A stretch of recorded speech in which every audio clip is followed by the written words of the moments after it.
lagi ya? Praktikum jaringan kita belum loh. Santai, paling cuma ngapain tugas selesai.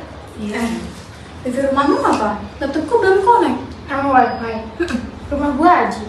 Buset, kok kira rumahmu? Ya emang rumahku. Gua Hajinya kan ibuku. Iya, passwordnya apa? Yang biasa. Yang biasa itu banyak. Coba aku sayang kamu. Itu password wifi pertama kali. Udah sih nyambung dikit. V-nya udah nyambung nih. Aku juga nih. Oke, sekarang kita lanjut login ke server telnet dulu ya. Apa telnet dulu? Nanti juga tahu. Kemarin password sama username-nya apa ya? Username-nya gulingkan, kalau passwordnya rezim. Uy, mengerikan. Oh, jadi itu username sama passwordnya. Apa tuh? Jangan bercanda ah.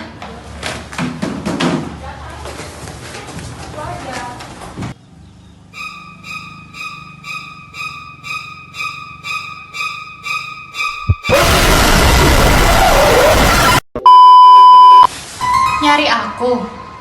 Astaga, Wah, kaget. Kaget. ngapain kamu di situ?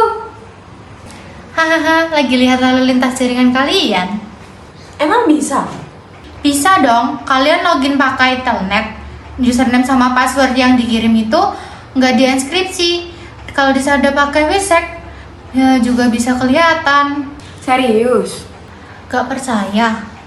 Bohong. Yang bener. Daripada percaya sama dia, mending kita buktiin langsung. Kita akan login menggunakan telnet terlebih dahulu, lalu melihat paket datanya di Wireshark. Setelah itu kita ulangi menggunakan SSH, dan situ kita bisa melihat sendiri kenapa SSH jauh lebih aman dibandingkan telnet. Yuk langsung masuk ke praktikumnya.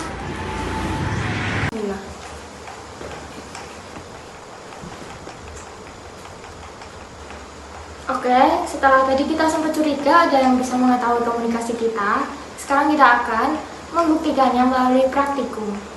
Di praktikum ini kita akan membandingkan telnet dan SSH dari sisi keamanan menggunakan Ubuntu, server, putih, dan Wireshark. Langkah pertama, kita cek dulu alamat IP dari Ubuntu server.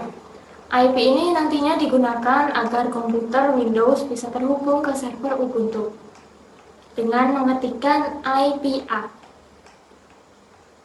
Nah, di sini IP Ubuntu kita adalah 192.168.56.102. IP ini nanti akan kita masukkan di putih. Kemudian langkah keduanya mengupdate Ubuntu. Sebelum menginstal layanan yang dibutuhkan, kita update dulu sistem Ubuntu agar paket yang digunakan merupakan versi terbaru, dengan mengetikkan sudo apt update dan sudo apt upgrade -y. Lalu masuk ke step selanjutnya, yaitu install SSH. Selanjutnya kita install OpenSSH Server. SSH adalah protokol yang digunakan untuk remote server dengan komunikasi yang sudah dienkripsi. Kita di sini mengetikkan komen sudo apt install OpenSSH strip server -y. Kemudian lanjut ke komen sudo systemctl enable SSH. Nah, perintah ini digunakan agar layanan SSH otomatis aktif saat Ubuntu-nya dinyalakan. Lalu step selanjutnya bisa mengetik komen sudo systemctl start SSH, kemudian di run. Lalu perintah selanjutnya sudo systemctl status SSH. Kalau statusnya sudah aktif atau running, berarti SSH berhasil dijalankan. Lalu step selanjutnya yaitu install telnet. Sebagai pembanding, perlu diingat telnet di sini hanya digunakan untuk simulasi di lingkungan laboratorium saja. Lalu dengan mengetikkan komen sudo apt install sinet telnet -y.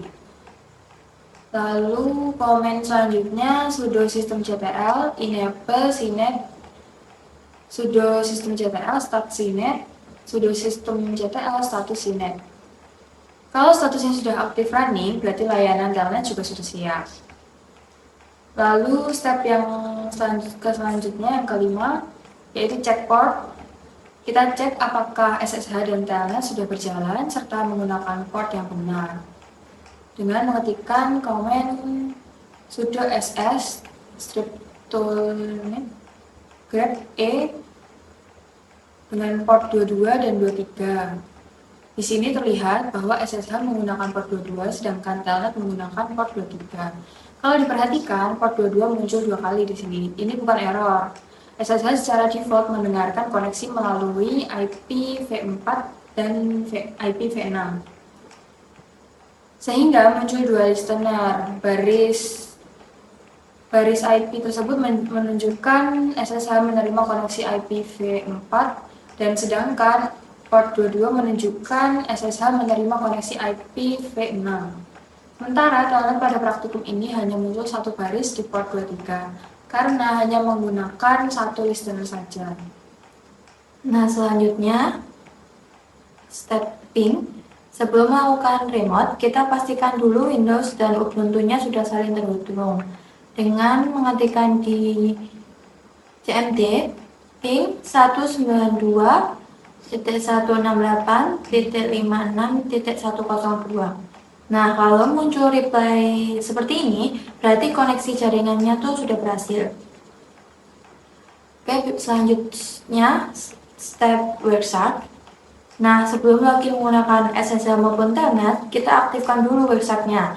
Tujuannya itu supaya seluruh proses komunikasi dari awal itu bisa terekam. Pertama-tama, buka WireShark, pilih adapter VirtualBox, lalu klik capture, lalu proses capture sudah berjalan. Baru kita lanjut ke proses remote server.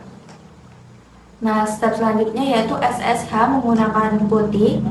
Sekarang kita coba remote server menggunakan SSH, yaitu dengan membuka PuTTY, isi hostname IP Ubuntu yang 192.1.68 tadi, terus portnya milik kedua-dua, connection tab-nya yang SSH, lalu klik open. Nah, baru login dengan username dan mengisi password. Terus kalau berhasil login berarti koneksi SSH-nya sudah berhasil. Lalu jalankan dengan mengetik UMI. Nah, UMI ini tuh digunakan buat melihat user yang sedang login. Kalau sudah, lanjut ketikkan PWD yang digunakan untuk melihat direktori aktif. Selanjutnya lagi, ketikkan hostname yang digunakan untuk melihat nama server. Yang terakhir ketikkan ls yang digunakan untuk melihat isi direktori. Selanjutnya step telnet menggunakan PuTTY. Selanjutnya kita coba telnet sebagai pembanding. Yang pertama isi hostname di IP Ubuntu. Yang kedua port kode 23, connection type-nya telnet. Lalu login dan jalankan UMI PWD excite. Secara fungsi telnet dan SSH sama-sama dapat digunakan untuk remote server. Perbedaannya akan terlihat saat kita melihat hasil capture di WireShark. Step selanjutnya kembali ke WireShark. Setelah penguji selesai, kita hentikan proses capture. Klik stop capture. Step selanjutnya analisis SSH. Filternya SSH atau portnya kodenya 22. Di sini terlihat paket komunikasi SSH berhasil tertangkap. Walaupun paketnya dapat dilihat, isi komunikasinya tidak mudah dibaca karena sudah menggunakan enkripsi. Lalu selanjutnya adalah analisis telnet. Yang pertama kita pilih filter telnet atau port 23. Lalu sekarang kita lihat hasil telnet. Telnet juga berhasil melakukan komunikasi, namun telnet tidak menggunakan enkripsi modern, sehingga keamanannya lebih rendah dibandingkan SSH. Lalu step selanjutnya adalah tabel perbandingan. Di sini terdapat tabel perbandingan.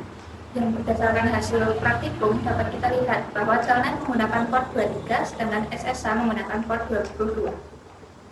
Perbedaan utamanya adalah SSH menggunakan enkripsi sehingga komunikasi menjadi lebih aman. Sementara Telnet tidak menggunakan enkripsi modern sehingga memiliki resiko penyadapan yang lebih tinggi. Jadi tadi kita belum tentu dihack ya? Iya. Tadi kita cuma curiga setelah dibuktikan lewat praktikum.